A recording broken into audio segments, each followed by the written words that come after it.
Olá, boa noite, estejam todos bem-vindos a mais um programa Mais Saúde, que hoje está recheado de notícias e muitas informações para vocês aí de casa. Nos nossos primeiros blocos, nós iremos receber a Suelene de Oliveira, ela é educadora sanitária e vai passar para vocês todas as dicas e informações de combate ao mosquito da dengue, que tem gerado aí várias outras doenças e que é um momento muito importante mesmo para a gente ter essa preocupação e evitar mais infecções, mais pessoas contagiadas aqui por esse mosquito na nossa cidade, na nossa região. Nós também vamos receber o Dr. Maurício Costa e Peixoto, que é otorrinolaringologista, e se você tem alguma dúvida da área, tem algum problema que está acontecendo em casa e quer mandar a sua pergunta para a gente, você já pode participar conosco através do telefone 3821-4488 ou pelo WhatsApp 999-474515. Lembrando que todas as pessoas que participarem conosco hoje no programa, no final vai concorrer um brinde especial da loja L'Acqua di Fiore, que está com 20% de desconto. Bom, gente, para nós começarmos o programa de hoje, nós estamos recebendo aqui a Suelene. Boa noite, Suelene. Boa noite. Suelene, antes de mais nada, explica pra gente qual que é o papel do educador sanitário. Bom, o educador sanitário ele é um agente em endemias como qualquer outro. O diferencial é que ele faz visitas a empresas, escolas, oferecendo um trabalho educativo com palestras e dando orientação para todos juntos descobrirmos a melhor forma de estar combatendo a Aedes aegypti. Suelene, aqui em Patos de Minas, qual que é o atual cenário que nós encontramos em relação ao mosquito da dengue? Bom, estamos vendo todos reclamarem muito que tem aparecido muitos mosquitos e realmente a gente tem encontrado muitos focos. Devido a isso e a vários outros fatores, a situação mesmo que o Brasil se encontra, emergencial, estamos trabalhando intensamente para tentar eliminar o máximo possível de criadouros. A gente tem alguns dados aqui importantes e que justamente nós estamos apresentando aqui justamente para vocês aí de casa se conscientizarem, prestarem atenção nesses dados, porque o trabalho pode começar através de nós para que diminuam esses números, né, Suelene? Sim, eu costumo falar que combater o Aedes aegypti é um trabalho de formiguinha mesmo, que começa lá na nossa casa, cada um fazendo o seu papel, a gente consegue diminuir o número de casos de doença. Bom, aqui nós temos que em 2014, aqui em Patos de Minas, isso somente aqui na nossa cidade, gente, foram 2.013 casos registrados, 1.000 casos notificados, 1.530 confirmados. Esse número baixou um pouquinho ano passado e ficou na casa aí de 875 casos. Lembrando que em 2015 nós tivemos um óbito confirmado por causa da doença da dengue, né? Sim, em 2015 a gente perdeu um paciente de 59 anos. Suelene, e esse trabalho que é realizado por vocês no Programa Municipal de Combate à Dengue, como que ele é realizado aqui na nossa cidade? Bom, no momento, devido ao trabalho de intensificação de ações, nós estamos trabalhando agente de combate a endemias, agente comunitário de saúde e os agentes sanitários do Centro de Controle de Zoonose também estão nos auxiliando. Todos fazendo as visitas domiciliares, tentando levar o máximo possível de informação à população, fazendo recolhimento de materiais inservíveis cumulativos de água nos terrenos baldios e orientando a população mesmo a fazer seu trabalho na sua residência. Temos pedido muito para a população trabalhando em cima da nossa nova campanha, que são os 10 minutos contra a dengue. O que essa campanha quer dizer? Que se cada um tirar 10 minutos na sua semana para olhar seu quintal e sua residência, a gente pode manter o Aedes aegypti longe. E aí, são 10 minutos que você tira um pouquinho aí do seu tempo para que você fique alerta, monitore ali o seu perímetro, a sua residência, o seu quintal, mas tem muita gente que tem dúvida, onde que pode estar esse foco do mosquito da dengue? O que a pessoa deve ficar atenta ali e observar quais são os principais criadouros do mosquito da dengue? Bom, a gente tem que ficar atento quanto às caixas d'água estarem bem vedadas, porque geralmente no período de chuva vem um vento, afasta um pouco a tampa da caixa d'água, então é importante ficar atento. As calhas também, a fazer a limpeza delas e a manutenção, que com o tempo às vezes elas formam uma espécie de colo que vai estar acumulando água. Os pratos de planta, que não adianta ir lá e colocar só um pouquinho de areia, é necessário ou encher até a borda de areia ou fazer furinhos neles e também a população tem acumulado muita água da chuva para estar aproveitando a água. É importante sim aproveitar a água, só que acondicionar de forma correta. Os tambores geralmente estão ficando destampados, onde a população acumula água para reaproveitar. E o que a gente aconselha? Caso não tenha a tampa adequada, amarra um pano bem esticadinho e bem amarrado, de forma que cubra toda a boca daquele tambor para impedir o mosquito de estar entrando. Algumas pessoas, inclusive, já disseram para mim assim, não tem problema, essa água que eu estou guardando aqui, armazenando, é água de roupa lavada, então ela tem produto químico, tem sabão, amaciante, e o mosquito da dengue não vai vir porque a água não está limpa. Isso procede? Então, antes a gente podíamos afirmar que o mosquito só depositava seus ovos, só fazia de um criadouro água limpa. Hoje a gente já não pode afirmar isso mais, porque já aconteceu dos agentes de combate a endemias encontrarem larva em água sim. Então, independente se a água está com restinho de sabão, de amaciante, vamos manter ela bem tampadinha para estar prevenindo. Isso serve também não só para essas vasilhas aí armazenadas e utilizadas para armazenar água, mas também para outros tipos de líquidos. Então, como por exemplo a água do cachorro, tá ali a vasilha. Determinado tempo, é sempre bom você tirar e lavar, né? Sim, o que acontece com a água do cachorro, do gato, das galinhas? Muitas vezes a população vai lá e só acrescenta água naquela que já está lá. Não façam isso. Vamos pegar aquele recipiente, lavar com uma bucha, com escova, porque só assim é possível estar removendo os possíveis ovos que podem estar pregados ali naquela parede. Suelene, e você veio toda uniformizada hoje, eu achei muito importante porque muito já se falou em relação a pessoas cometendo algum certo tipo de crime, utilizando de má fé realmente e se passando por um agente comunitário, um agente de saúde ou agente de endemia. Explica pra gente como que vocês abordam esses moradores no momento de uma visita. Vocês estão sempre uniformizados, têm um crachá. Como que é feita essa abordagem? Os agentes de endemias, todos os agentes de endemias, eles têm a camiseta de uniforme e o colete, igual a esse que eu estou aqui, para estar sendo identificado. Caso, como os agentes lá do Centro de Controle de Zoonoses estão nos auxiliando nesse momento, os agentes comunitários de saúde também, caso um agente bata na sua porta e você tenha alguma dúvida sobre a procedência dele, se é um agente de saúde mesmo ou não, entre em contato conosco lá na Central de Combate à Dengue, pelo 3822-9755, e a gente vai estar confirmando se é ou não um agente. Porque todos os agentes de saúde, os agentes sanitários que estão nos auxiliando, eles têm um supervisor acompanhando eles. Então, sempre tem como a gente verificar se é ou não um funcionário. E é importante lembrar que ao receber essa visita do agente de endemia ou agente sanitário, que as pessoas abram suas portas, mesmo lógico com essa precaução que nós acabamos de dizer aqui, mas que abram suas portas, deixem eles fazerem o trabalho deles, pois são vocês que estão evitando e que mais pessoas fiquem contaminadas por essas doenças. Realmente, é muito importante a população abrir as portas, deixar o agente entrar, fazer a visita, receber as orientações dele e deixar ele verificar todo o quintal e toda a área de possível risco, pois só assim a gente pode estar afastando o mosquito das nossas casas e as doenças também.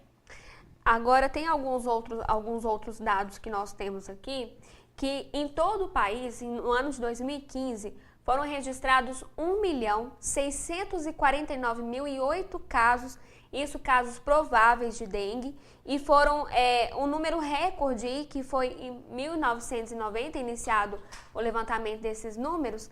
Nós só perdemos para o ano de 2013, que teve esse número maior mesmo, mas a gente espera que esses números reduzam, até mesmo porque Sudeste aqui, segundo as nossas pesquisas, embora seja um local industrializado, que a gente tenha essa facilidade da informação, que tenha muita divulgação, ainda a região, né, e nosso estado também tem muitos casos de dengue, que prevalece aí esses dados, né? Sim, a região Sudeste, o clima é muito favorável, né? Do jeito que o mosquito gosta. Chove, faz calor por muitos dias, então qualquer recipiente que esteja acumulando água vira um possível criador para o mosquito. Nossa região aqui em Patos de Minas, a gente tem lutado com esses fatores climáticos. Apesar das chuvas, temos tentado fazer as visitas domiciliares da melhor maneira possível para atender melhor a população, mas é muito importante a conscientização de toda a população também. E agora, então, é realmente um trabalho em conjunto, justamente porque vocês estão juntando a outras unidades aí, né, vigilância sanitária, epidemiológica, para combater. Como que é feito esse trabalho? Por que a importância de mais pessoas trabalhando aqui na cidade? Bom, foi preciso unir forças, porque o que acontece? O Ministério da Saúde estabeleceu um período menor para que nós cumprirmos o primeiro ciclo de tratamento e o segundo também. O primeiro ciclo de tratamento ele deve ser cumprido até o dia 31 de janeiro e o segundo até 29 de fevereiro. O que se trata isso? O primeiro ciclo são as primeiras visitas domiciliares que vão ser feitas agora e não estranhem, população, mês que vem o agente vai voltar na sua casa para fazer a visita sim, para estar cumprindo o segundo ciclo de tratamento. Essa intensificação é intencional, é para reduzir mesmo o número de casos de doença e combater o mosquito.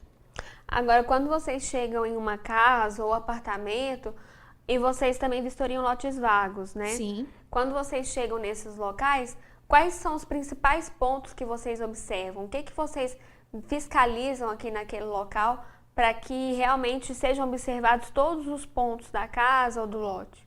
Bom, ao chegar a um imóvel, a primeira coisa que a gente faz numa residência, por exemplo, pedimos autorização do morador e para ele nos acompanhar na visita e perguntamos se tem planta para ele estar nos mostrando, perguntamos se podemos ir até o quintal para estar dando uma olhadinha, porque às vezes uma tampinha de uma garrafa PET que é esquecida lá no fundo do quintal é um possível criador.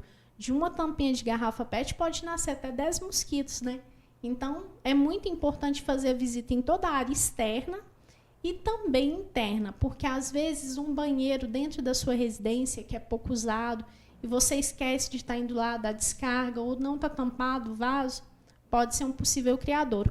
Até mesmo aquela bandeja da geladeira, que muita gente não esperava que fosse acumular água, e acumula sim. É importante a gente estar de olho nas geladeiras que tem uma bandeja embaixo delas. Nas mais antigas na parte da frente, nas mais novas atrás. Aquela bandeja acumula água sim, já encontramos larvas, já encontramos casquinha de mosquito. Então é muito importante dar uma atenção especial para todo o imóvel. São nos mínimos detalhes mesmo. Sim, é um trabalho muito minucioso. Suelene, nós vamos para um rápido intervalo e daqui a pouco nós vamos voltar trazendo mais informações para a população, porque é um tema que requer todo o cuidado mesmo, merece muita atenção. Realmente. E daqui a pouco nós voltamos com muito mais informações para vocês. E se vocês têm alguma dúvida, querem mandar aqui para nós, pode participar conosco através do telefone 3821-4488 ou pelo WhatsApp 99947-4515. Lembrando que no final do programa as pessoas que participarem vão concorrer a um brinde da Laqua di Fiori.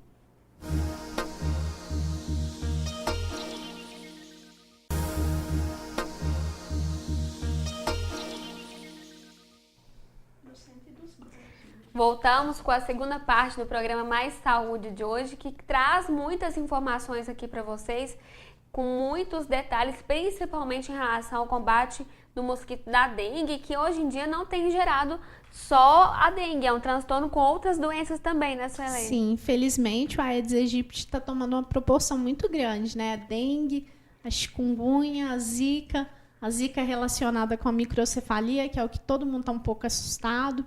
E a forma de prevenção é a mesma, ficar de olho, ter um controle, monitoramento na sua residência mesmo.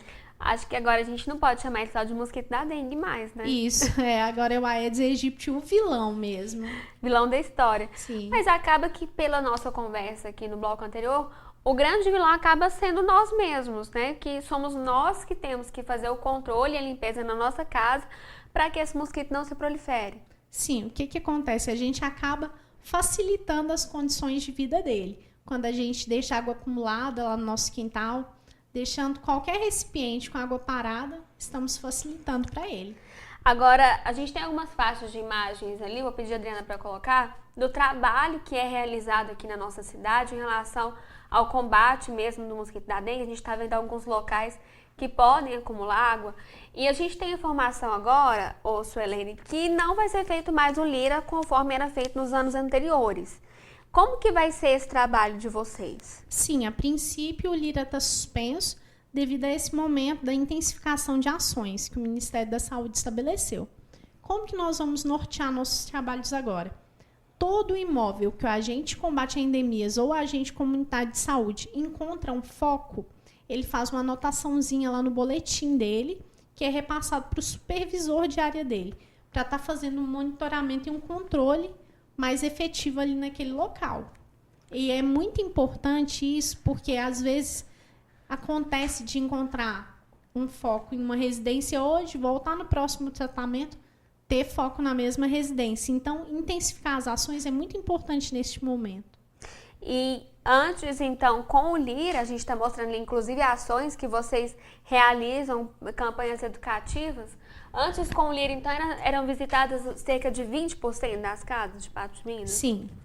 E esse trabalho é mesmo para levantar quais são os principais pontos com foco e os principais locais onde eles são encontrados? Sim, o Lira dava um direcionamento para a gente de qual era o principal criador predominante naquele momento e de quais eram as áreas, os bairros, onde estávamos com a situação mais crítica. Hoje, o que a gente está tentando falar? Que é crítico qualquer região, a gente tem que ficar atento a todos os bairros e até o centro também. Aí, levando mais, então, para essa questão dos locais, aqui em Patos, tem um local onde tem mais foco de mosquito da dengue?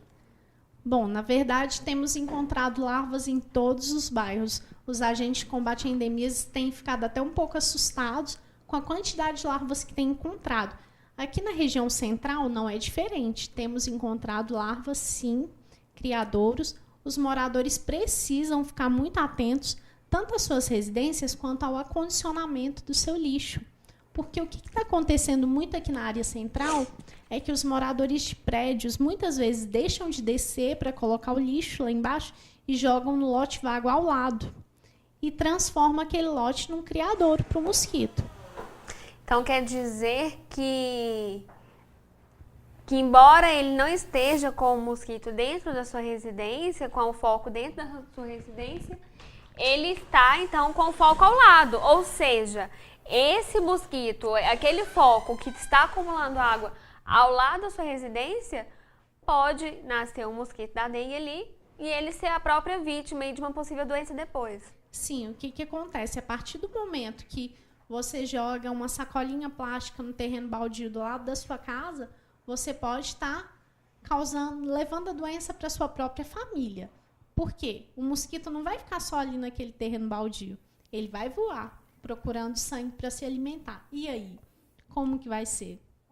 E isso tem se repetido, então, em todos os bairros aqui da nossa cidade? Infelizmente, no momento, sim. Temos encontrado larvas em todos os bairros. Por isso é muito importante a colaboração de toda a população, fazendo um trabalho de formiguinha mesmo, dando uma atenção especial para os seus quintais, suas calhas, pratos de planta, todo recipiente que possa acumular água. E quanto à água da chuva, eu queria dizer mais uma vez, gente, vamos aproveitar a água da chuva, mas vamos tampar esses tambores, vamos acondicionar de forma correta. Agora, em relação ao trabalho aqui, hoje vocês monitoram quantos bairros em Patos de Minas? Cobertura é de 100% dos bairros. Nós temos aproximadamente hoje 130 agentes de endemias que cobrem todos os bairros da cidade. E é um trabalho que vocês não conseguem, então, estar efetivamente todos os dias ali fazendo aquele monitoramento. Sim, o que a gente costuma falar? Infelizmente, eu visito a sua residência hoje, eu só vou voltar no próximo tratamento. Então, aquele período até lá, como que vai ficar a sua residência? Por sua conta. Então, é muito importante você fazer sua parte. Qual que é o ciclo, normalmente, do mosquito? Normalmente, o mosquito, a fêmea bota seus ovos, que podem ficar até 450 dias num local seco. Assim que entrar em contato com a água, vai eclodir, vai se transformar na larva, que é o que o pessoal mais antigo costuma falar no famoso camboteiro. Logo depois ele se transforma na pupa, que parece uma bolinha, que é porque a larva se fecha para formar as asas do mosquito. e depois se transforma no mosquito. O mosquito tem aproximadamente 40, 45 dias de vida. Então, é um período muito rápido. E nesse período, como você mesmo disse, durante as suas palestras, as pessoas se assustam porque não entendem como uma simples tampinha de garrafa PET pode acumular ali a água e produzir, então, 10 mosquitos. 10 mosquitos. E, curiosamente, um mosquito, durante seu período de vida, pode picar até 300 pessoas. Ou seja, o poder de contágio dele é muito grande. Muito. E aí, lógico, a gente tem doenças cada vez mais graves aí associadas a outras doenças que fazem um alarme mesmo na população, não só aqui na nossa região, como em todo o país. E é importante mesmo esse cuidado, essa prevenção, porque são muitos casos registrados. Sim, infelizmente, cada vez mais aparece maior número de doenças, né, ligadas ao Aedes aegypti. A princípio era só a dengue, logo depois veio a chikungunya, que é bem parecida com a dengue, só que os sintomas ficam mais tempo no organismo da pessoa. Ela vai sentir dor por muito mais tempo. Depois veio o Zika, que a gente pensou que era bem mais ameno, que a febre é mais baixa, menos dor no corpo, mas agora relacionado à microcefalia, então é muito preocupante a situação. Tá, a gente tem a pergunta aqui da Marli, ela é do bairro Aurélio Caixeta. Ela está perguntando, nós acabamos de falar aqui, qual bairro tem mais casos de dengue registrados aqui em Patos de Minas? Bom, no momento, agora no início do ano, estão começando a aparecer os primeiros casos desse ano. Não temos um bairro para te dizer que é o principal, onde tem maior número de focos, onde tem maior proliferação do mosquito. Temos encontrado larvas em todos os bairros, infelizmente. A gente tem, inclusive, faixa de imagem dessas doenças aí, do mosquito que leva a essas doenças aí. E é importante mesmo todo esse cuidado, porque, olha para vocês verem, gente, é associado mesmo a outras doenças. A microcefalia é muito grave, vai prejudicar muito o desenvolvimento daquela criança. A gente não sabe até que ponto. Então, é tão simples combater todas essas doenças. É só fazer nossa parte, ficar atento ao nosso quintal, que dessa forma a gente pode estar prevenindo dengue, chikungunya, zika vírus, possíveis complicações com microcefalia relacionada ao zika vírus. Nós estamos mostrando, inclusive, testes, porque já se fala em vacina contra a prevenção da doença da dengue. Mas e as outras doenças, né? Sim, a gente não vai poder relaxar, né? Temos que manter a guarda, mantermos atentos, pois vem aí a vacina contra a dengue e as outras doenças. Como que vai ficar? A população não pode ficar exposta a isso. E a única maneira é o controle mecânico mesmo, é ir lá e estar removendo os criadouros. Infelizmente, pode vir também outras doenças, porque até 1 ano, 2 anos atrás, a gente só conhecia a dengue, né? Sim, infelizmente, podem vir outras doenças, nós não sabemos o que o futuro nos reserva. E a gente viu ali que, inclusive, em plantas, né, bromélias, acumulam ali na sua folha. Como que é esse cuidado? O que acontece? As bromélias, elas formam uma espécie de copinho no meio delas. Aquele copinho acumula água da chuva e se transforma num criadouro. O que a gente recomenda? No caso das bromélias, plantar elas em vasos e deixar o vaso na casa, em um local que não vai ser atingido pela chuva, porque aí o proprietário pode regrar só a raiz. Aqui em Minas, quantos casos se é que temos casos registrados de Zika vírus? 2 casos, um em Ubá e um em Curvelo. A gente recebeu essa informação ontem pela GRS. Então, aqui em Patos ainda não chegou, mas todo cuidado é pouco, né? Sim, aqui em Patos ainda não temos casos, mas a prevenção é nossa arma. Temos que manter alerta. Agora, agentes de endemias e agentes educadores como você é educadora sanitária, além disso, ainda tem feito trabalho de palestras em escolas, em empresas, surgindo aí a necessidade desse convite, porque quanto mais pessoas atingidas por essas informações, mais informadas elas estarão e menos probabilidade da proliferação do mosquito da dengue, do Aedes aegypti aqui na nossa cidade, né? Sim, a nossa intenção é de tornar parceiros mesmo das escolas, das empresas, porque nas escolas as crianças, elas absorvem muita informação e elas educam muito em casa. E nas empresas, ao levar as informações para as empresas, para o cotidiano mesmo dos funcionários, nós estamos também colaborando na prevenção e no combate à dengue. Nós estamos, através do telefone 3822-9755, à disposição de todas as empresas do município para estar desenvolvendo esse tipo de trabalho. Quais são as dúvidas mais frequentes do pessoal durante a palestra?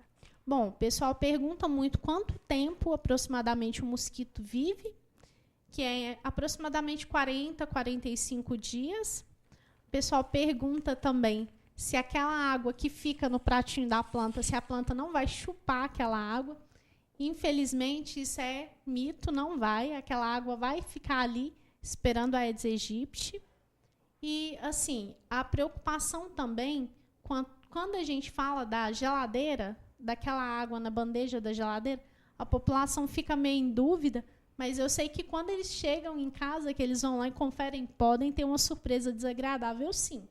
Agora, a gente falou há pouco sobre um importante tema também, que é em relação ao trabalho feito no local que é registrado uma doença relacionada ao mosquito Aedes aegypti, como, por exemplo, a dengue. Quando vocês recebem a notificação de que em determinado bairro houve uma pessoa contaminada pelo vírus, como que vocês trabalham? Bom, chega até nós um caso suspeito de dengue, a gente entra em contato com aquele morador, vamos até aquele endereço para perguntar quais foram os sintomas, a partir de quando se fez o exame, se é positivo. É positivo? Aí a gente toma a seguinte iniciativa.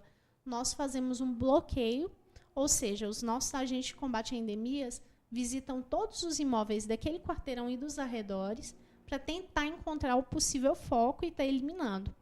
E também vai uma equipe de ponto estratégico que trabalha com aquele inseticida na bomba costal.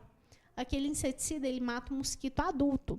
Então, eles fazem esse mesmo bloqueio para impedir que o mosquito esteja voando e semeando ainda mais a doença. Isso não significa que o trabalho deve e tem que ser realizado em outros pontos da cidade, até mesmo porque tem a questão da resistência do mosquito. Sim, é verdade. Quando a gente está fazendo bloqueio, o que acontece? Muitas vezes a população solicita que seja feito na própria residência, em outras áreas. Só que a gente não pode fazer esse tipo de trabalho, até mesmo para não deixar o mosquito criar uma certa resistência quanto ao inseticida. Aquele inseticida da bomba costal, ele só pode ser utilizado quando tem algum caso de dengue ou nos pontos estratégicos, que são locais mais propícios para o mosquito proliferar, como, por exemplo, o ecoponto, borracharias, esse tipo de local. Tá certo. Para a gente finalizar, deixa um recado aí para o pessoal de casa que está assistindo, que acompanhou as nossas dicas aí. Deixa um recado para esse pessoal para que tenha cuidado realmente com seu perímetro ali. É muito importante o trabalho de formiguinha mesmo, cuidar do seu quintal, ficar atento a qualquer local que possa acumular água e vir a ser um possível criadouro. O que a gente pode fazer para combater a dengue? Nós, do Programa Municipal de Combate à Dengue, estamos fazendo o melhor que podemos e contamos com o apoio da população. Juntos, nós podemos vencer o Aedes aegypti, sim. Tá certo. Muito obrigada pelas informações, pela sua participação, Suelene. Muito obrigada. É isso aí, gente. Fiquem atentos, façam a sua parte, que os agentes de endemias e os agentes comunitários de saúde estão fazendo a deles. Nós vamos para um rápido intervalo e daqui a pouco nós vamos voltar com muito mais informações. Nós iremos receber aqui o Dr. Maurício Costa e Peixoto, ele é otorrinolaringologista. E se você tem alguma dúvida dessa área, algum problema que está acontecendo na sua casa, mande aqui para nós, que nós iremos tentar dar para vocês essa resposta. Participe conosco e nós voltamos daqui a pouco.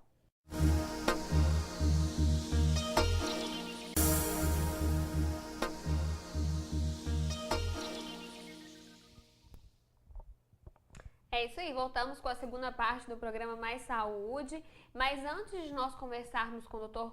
Maurício, que é otorrinolaringologista, a Flávia traz um recado bastante importante também do Colchão Oriental J2000. É com você, Flávia. Olá, você que é telespectador do programa Mais Saúde, você que já vem acompanhando o nosso programa e a gente sempre falando dos benefícios do Colchão Oriental J2000, você já conhece, já ouviu falar como ele é interessante para reduzir as dores, para ativar a circulação, para diminuir o estresse, para te dar uma noite de sono melhor. Então, nós fomos atrás de alguns usuários, algumas pessoas que já adquiriram o Colchão Oriental J2000 para ver como eles estão agora depois que eles começaram a usar o colchão. Vamos dar uma olhadinha.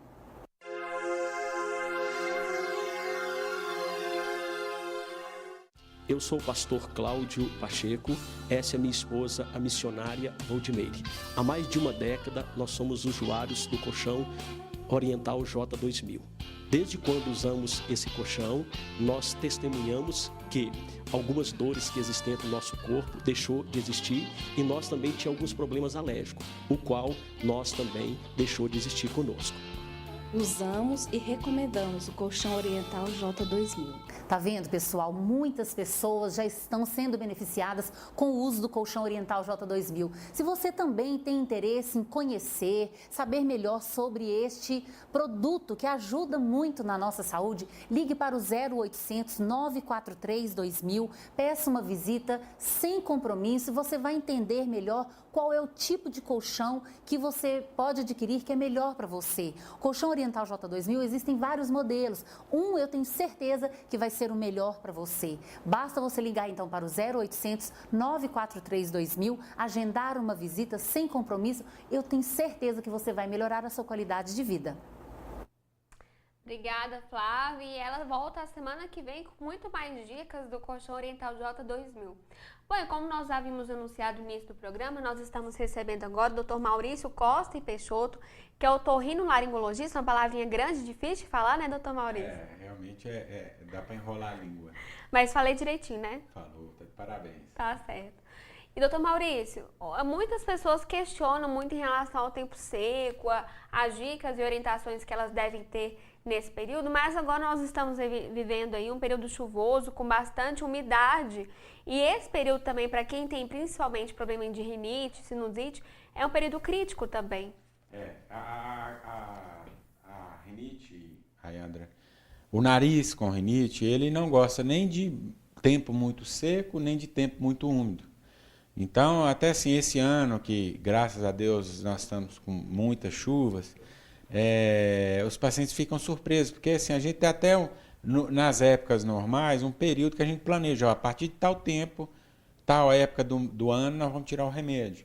E como as chuvas estão bem acentuadas, isso não funciona, porque começa a aumentar a umidade, como continua muito quente, a quantidade de mofo no ar aumenta, as paredes começam a sofrer de infiltração e o mofo prolifera ali também, e o nariz não melhora. E aí a gente tem que continuar usando o remédio. Tá? As doenças respiratórias todas, elas se aproveitam bastante desse tempo muito úmido para persistirem. Tá? E aí o tratamento, às vezes, ele fica muito prolongado, muito mais do que a gente planejou inicialmente. Tá? Mas a gente é refém do clima porque a gente não tem muito o que fazer. E as donas de casa, principalmente, têm sentindo muito aí essa chuva, percebe que colocam uma roupa para secar, tem que tirar do varal, não deu tempo de secar porque choveu novamente. E aí fica quantidade de roupa molhada dentro de casa, as paredes, muitas vezes tem infiltração, as paredes ficam úmidas, o colchão fica úmido. Como que faz numa situação dessa? Essa é uma boa pergunta. Assim, o que a gente tem que tentar, dentro de casa, diminuir o mais possível desse excesso de umidade, né? Então, assim, deu uma folguinha na chuva, vai lá, abre todas as janelas, abre todas as portas, abre as portas dos guarda-roupas e para ventilar o mais possível. Porque o que a gente faz é assim, vai chover daqui a pouco, deixa tudo fechado. Então, o guarda-roupa mesmo é um local onde é escuro, quente e costuma acumular muita umidade. Ambiente perfeito. Para mofo. E às vezes até assim, aquelas roupas de frio passam meses lá fechadas, na hora que a gente abre está toda mofada, né? As roupas de couro, porque ali tem muita umidade. Então tem que abrir isso, tem que abrir esses móveis para aumentar a ventilação. A gente pode usar, como a gente tinha conversado anteriormente lá, o desumidificador, né?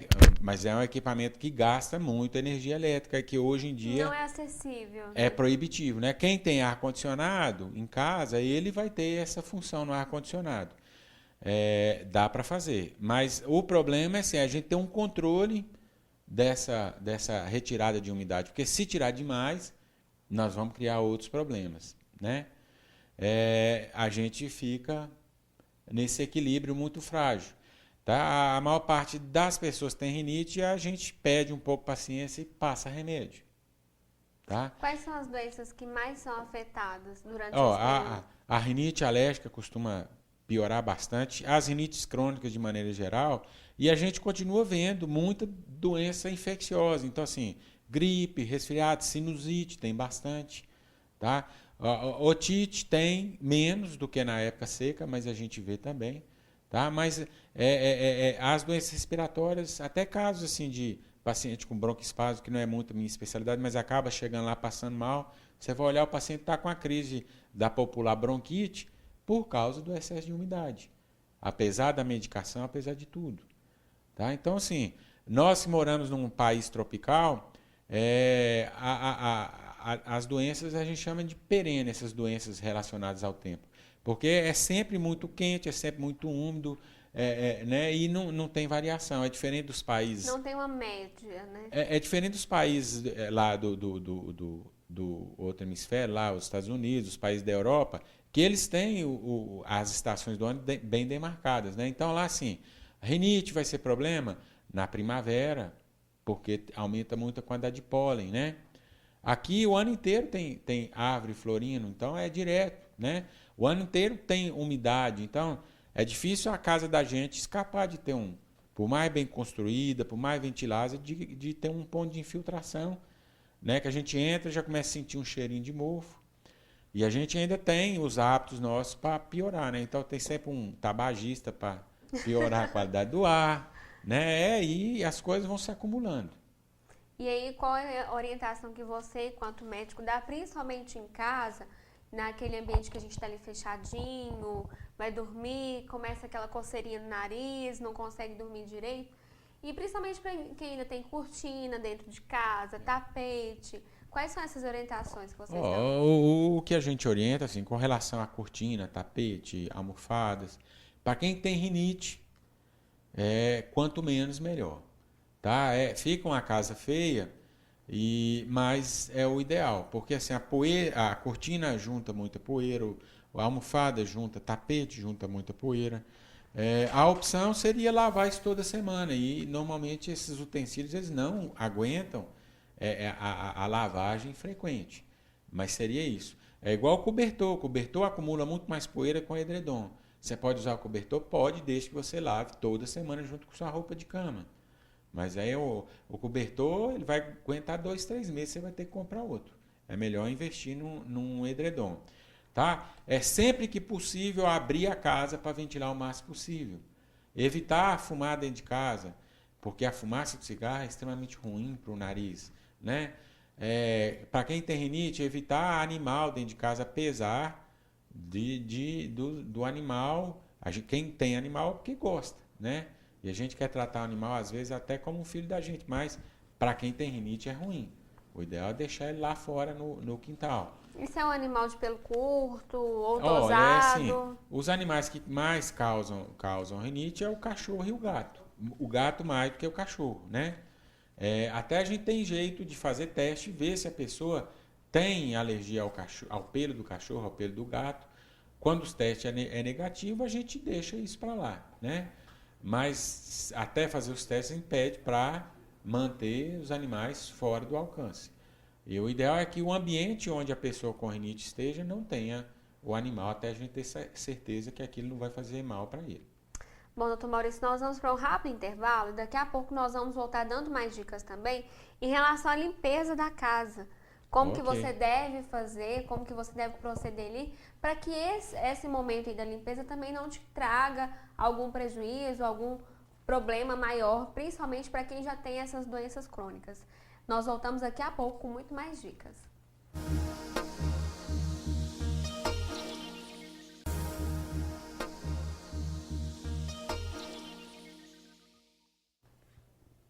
Voltamos para o último bloco do programa Mais Saúde e nós vamos continuar conversando aqui com o Dr. Maurício, que é o otorrinolaringologista. Dr. Maurício, deixamos uma pergunta aí no ar para aquelas pessoas que têm rinite, têm sinusite, alergias e está em casa, tem que fazer a limpeza. A limpeza é necessária, inclusive, para evitar piora dessas doenças, mas tem a forma correta de realizar essa limpeza. Qual que é essa forma correta? Olha, o ideal da limpeza é assim, a gente evitar o uso de vassoura, de espanador, a limpeza para quem tem uma pessoa com rinite em casa é você usar um pano úmido para passar no chão e um pano úmido para passar nos móveis para recolher aquela poeira. Um aspirador de pó é extremamente útil também. A vassoura, o espanador, ele só levanta a poeira, depois de alguns minutos a poeira está lá sentada de novo. Tá? Esse é o ideal da gente fazer. Lá, assim, a gente evitar produtos com cheiro muito forte. Então, assim, água sanitária. A água sanitária é extremamente agressiva para o nariz. E eu tenho pacientes, assim, eu tenho paciente que mexe com comida japonesa, tem que higienizar os instrumentos lá de corte dos peixes com água sanitária. Ele falou que não tem jeito de ser diferente. A rinite dele não melhora nunca, porque não tem como. Não há remédio que consiga vencer a rinite causada pela água sanitária. Então, a ideia é você evitar o uso da água sanitária, você evitar desinfetantes com cheiro muito forte, tá? É uma coisa bem suave, né? E você pode, como medida auxiliar, lavar o nariz com soro com frequência, mas com frequência que a gente pede assim, 4, 6 vezes por dia. E o ideal seria assim, que ela usasse 100, 120 ml de soro cada vez que lavasse, que é outra coisa desconfortável. Mas quem usa consegue controlar a rinite nessa quantidade, às vezes só com a limpeza do nariz com soro. Eu tenho pacientes que têm essa disciplina, que lavam o nariz com soro, 100, 150 ml por vez, 4, 5 vezes por dia, e o nariz vive bem, sem precisar de usar remédio. Aqueles remédios que a gente compra de forma fácil em farmácia, que pinga, aqueles sorinhos, que é de gotinha ou de borrifar, aquilo faz bem para quem tem, né? Aqueles medicamentos lá, a gente chama de sintomáticos, eles aliviam os sintomas. Aqueles medicamentos foram criados para a gente tratar assim, gripe, resfriado, uma crise de rinite, e eles podem ser usados por no máximo 5 dias. Mais do que isso, eles vão começar a causar problema no nariz, e se ele persistir no uso, ele vai criar uma dependência química por causa do uso do remédio. Tá? Então, assim, para os portadores de rinite crônica, a gente tem medicamentos de uso nasal que são adequados para o uso crônico. Então, são esses que a gente pede para usar vários meses, onde o paciente depois para de usar o remédio e ele não vai sentir nenhum problema porque ele interrompeu a medicação. Inclusive, ele vai ficar vários dias com o nariz funcionando de maneira adequada, mesmo sem medicação. Agora, esses de desentupir nariz na hora, eles são péssimos. Outro hábito comum que a gente vê é a pessoa que começa a comprar aqueles medicamentos que tem cheiro de mentol ou de eucalipto. Fala, mas desentope. Ele realmente, assim, ela é tão irritante para o nariz que na hora que você usa, você tem um alívio da congestão. Só que um efeito dele, depois de 40 minutos, 1 hora, o nariz vai ficar mais entupido que era e vai começar a produzir muito catarro. E aí ele vai aumentando, quanto mais você usa, mais catarro você tem. E aí vira um inferno, literalmente. É uma proteção que o nariz tem uma autoproteção mesmo. E que você tá piorando com o uso desses remédios com cheiro muito forte.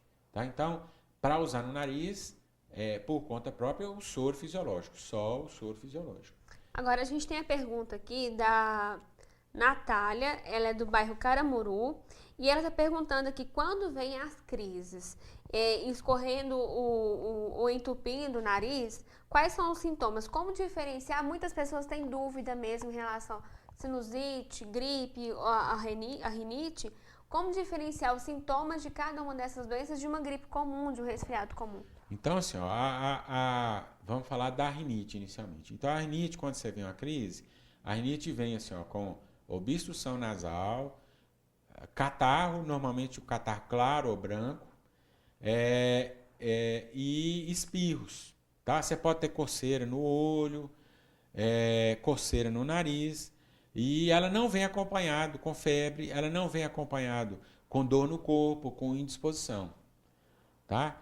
O resfriado, que o resfriado é uma virose onde o quadro respiratório é mais leve. Você pode ter uma febrezinha baixa, na maioria das vezes, você vai ter mais um mal-estar, uma dor no corpo, com o nariz que vai entupir, vai escorrer, a garganta costuma ficar também um pouco vermelha e dolorida. A gripe é um quadro mais intenso.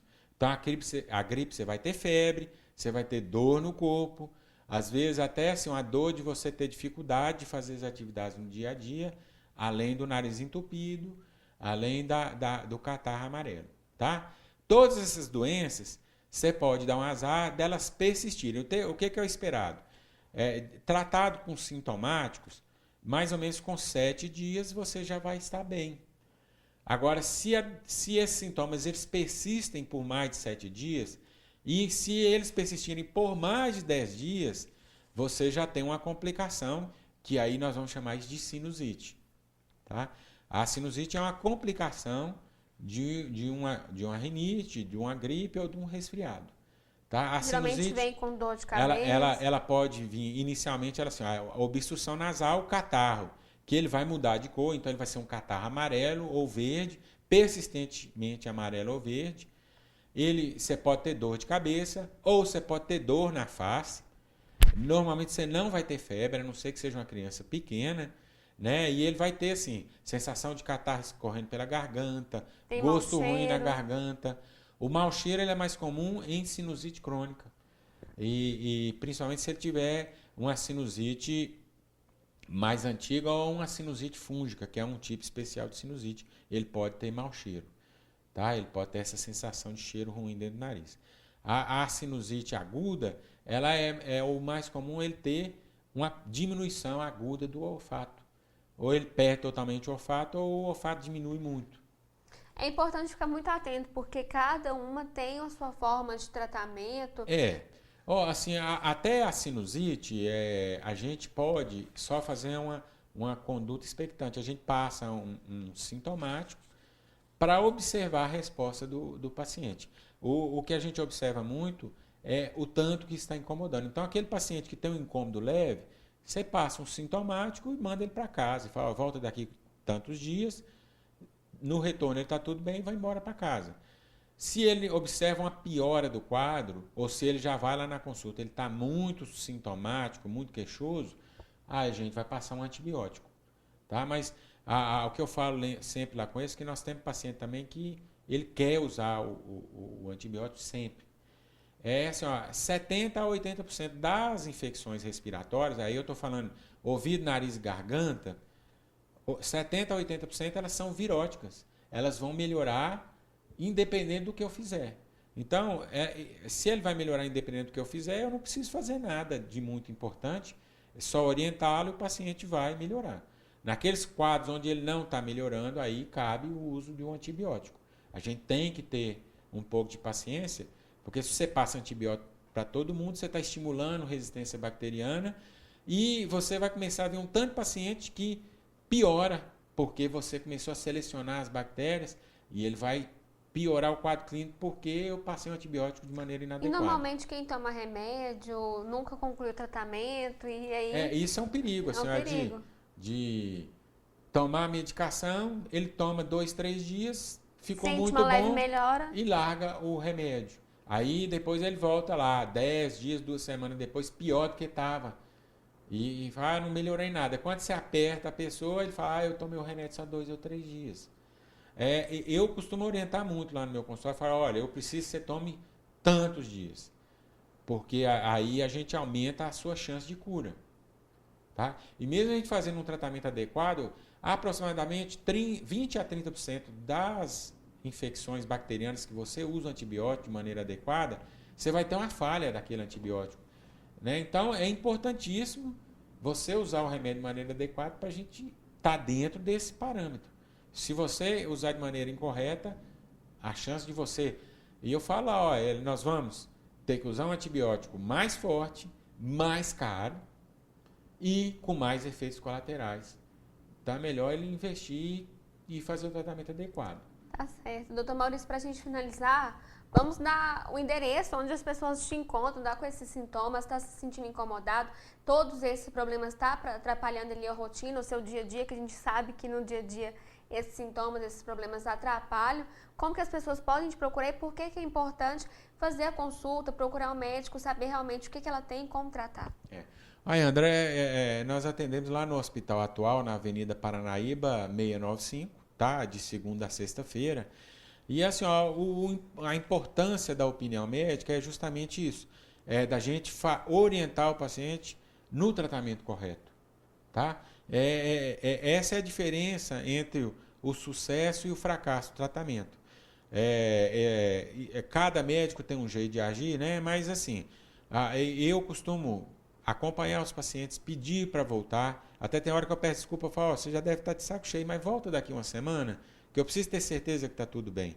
Porque a gente está tratando de um ser vivo. Nós somos dinâmicos. Então, assim, eu já tive paciente que você olha agora, daqui 2, 3 horas, muda tudo. A gente com criança pequena é desse jeito. Muda tudo. Até o diagnóstico seu inicial, ele muda por causa de que a criança está com um quadro clínico totalmente diferente. E isso, os pais, o próprio paciente, ele tem que ter essa noção de que as coisas vão acontecendo de maneira dinâmica e que pode mudar. Então, não está indo de maneira planejada, entre em contato e vamos conversar para saber o que é. Tá certo. Muito obrigada pela sua presença hoje conosco. Foi um prazer estar aqui e estou à disposição sempre precisar. Tá certo. É isso aí, pessoal. Lembrando dos nossos agradecimentos aqui aos nossos parceiros, pessoal que está sempre aqui conosco no programa Mais Saúde. Agradecimento à Enigma, que fica na Rua General Osório. O telefone de lá é 3823-3955. É quem me veste aqui todas as terças-feiras. Também é o Salão Thiago Lima, que me produziu com maquiagem, cabelo. Abraço aí para o Thiago e para a Simoninha, que o telefone de lá, para quem quiser conhecer, é 3825-8378. Também a Floricultura Apolo, que hoje trouxe para a gente esse arranjo lindo e que não dá nenhum problema porque é artificial de orquídea. Então, para quem tem rinite aí, não causa nenhum transtorno. A gente dá dengue também, né? Justamente. Floricultura Apolo fica aqui na Major Gotti, bem ao lado do Banco do Brasil. O telefone de lá é 3822-2200. E lembrando também do nosso sorteio da Láqua de Fiore, que está com 20% de desconto. O brinde foi para Cida Caetano, do 8812, final 70. É isso aí, pessoal. Muito obrigada pela companhia de vocês. Obrigada, doutor Maurício, pela sua participação. Espero você outras vezes aqui conosco. Um abraço a todos. Boa noite. E nós voltamos na próxima semana com muito mais saúde.